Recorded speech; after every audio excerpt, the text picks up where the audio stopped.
Hello and welcome to the day one review of India versus Bangladesh, जहां पर हमने देखा कि Ravichandran Ashwin is on fire from every perspective. जहां पर उन्होंने 10 चौके और 2 छक्के लगाए, वहीं पर रविंद्र जडेजा ने भी उनका वैसे ही साथ दिया। 86 नॉट आउट, वहां पर भी 10 चौके आपको दिखाई देते हैं। और रविचंद्रन अश्विन ने जहां पर अब डैनियल विटोरी के 5 शतक हैं, 8वें नंबर पर बल्लेबाजी करने जब आते हैं, रविचंद्रन अश्विन के 4 शतक हैं and he is one more inning, one more century away from breaking that record of Daniel Vettori, क्योंकि इनिंग्स कम ली हैं और टेस्ट करियर अभी बहुत बाकी है। रविचंद्रन अश्विन की अगर मैं बात करूं तो उन्होंने 102 रन बनाए नॉट आउट 108 गेंदों में। और रविचंद्रन अश्विन जो कि अगर यहां पर टीम इंडिया को जब भी जरूरत होती है टेस्ट क्रिकेट में, अगर 4 विकेट 5 विकेट और आज तो 6 विकेट गिर गए थे, वहां पर पार्टनरशिप आती है जडेजा और अश्विन की। रविचंद्रन अश्विन की अगर मैं बात करूं तो यहां पर जब वो बल्लेबाजी करने आए थे तो पहला सत्र जो कि हुआ था लंच के पहले, वहां पर 88 पर 3, विराट कोहली 6 रन, शुभमन गिल 0 और अगर रोहित शर्मा की बात करें तो 6 रन पर वो आउट हो गए थे। और पहले सत्र के बाद ऐसा लग रहा था कि भारतीय टीम कहीं ना कहीं पिछड़ती हुई नजर आ रही है। और फिर हुआ सेशन दूसरा जो कि टी का था, और टी के पहले 88 रन उस सेशन में भी बने और टीम इंडिया ने विकेट गंवाए। और अगर मैं बात करूं ऋषभ पंत की, तो उन्होंने स्क्वायर से बिहाइंड द स्क्वायर वहां पर मारने गए और वो आउट हो गए। ऋषभ पंत बहुत अच्छे टच में दिखाई दे रहे थे, यशस्वी जायसवाल उनके साथ थे।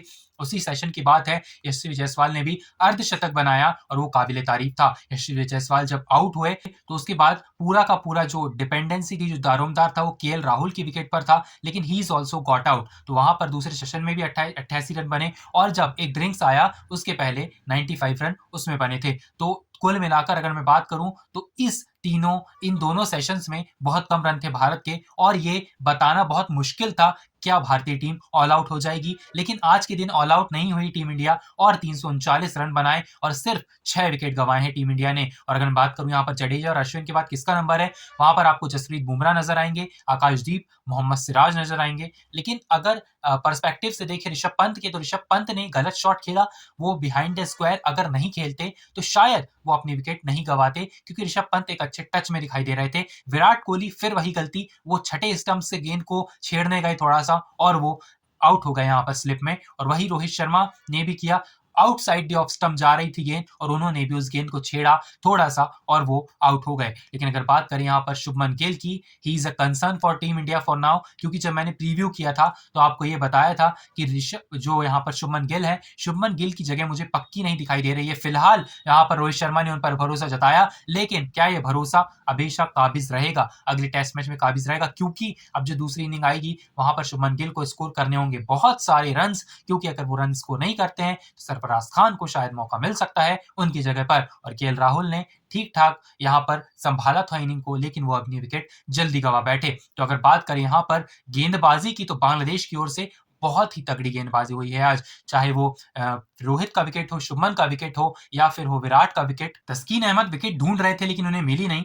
4 विकेट लिए यहाँ पर हसन महमूद की गेंदें पढ़ने में थोड़ा सा दिक्कत हो रही थी रोहित शर्मा को शुरू में ही, लेकिन उन्होंने वो चौके के साथ शुरुआत जरूर की थी सुबह के सेशन में, लेकिन हसन महमूद की गेंदबाजी ने उन पर पकड़ बनाए रखी और रोहित शर्मा की विकेट फाइनली उन्हें ही मिली थी। लेकिन अगर बात करें शुभमन गिल की, शुभमन गिल वॉज अनफॉर्चुनेट, वहां पर वो आउट हो गए। और विराट कोहली शायद 80% या 70% कहूं तो वो खुद की गलती से छठे स्टंप की बॉल को खेलने गए and he got out on the ball of Hasan Mahmud ने ओवरऑल 4 विकेट लिए। एक विकेट जो मिला वहां पर वो मिला नाहिद राणा को, यशस्वी जायसवाल का बहुत इंपॉर्टेंट विकेट। और अगर बात करें यहाँ पर एक विकेट मिला वो मेहंदी हसन मिराज को मिला। मेहंदी हसन मिराज की अगर बात करूं, शायद वो कल के दिन थोड़ा सा विकेट ले सकते हैं। रविचंद्रन अश्विन का आपको अर्ली विकेट नजर आ सकता है, क्योंकि अगर ऐसा नहीं हुआ तो 150 या फिर 200 के करीब वहां पर रविचंद्रन अश्विन रन बना सकते हैं, क्योंकि उन्हें गेंदबाजी भी करनी है, शायद थक भी जाएंगे। तो थोड़ा सा डे 2 थोड़ा सा यहाँ पर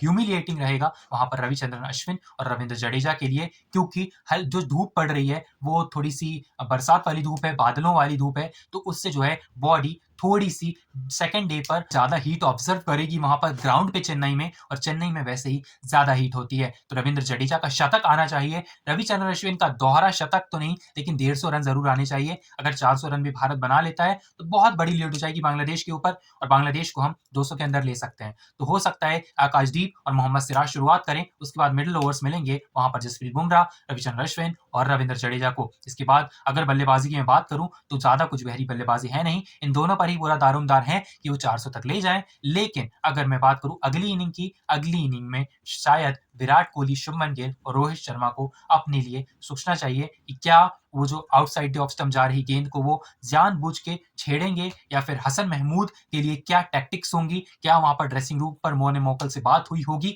यहाँ पर इन तीनों की, वो देखने लायक होगा। Thank you so much for watching, I will meet you in next video, till then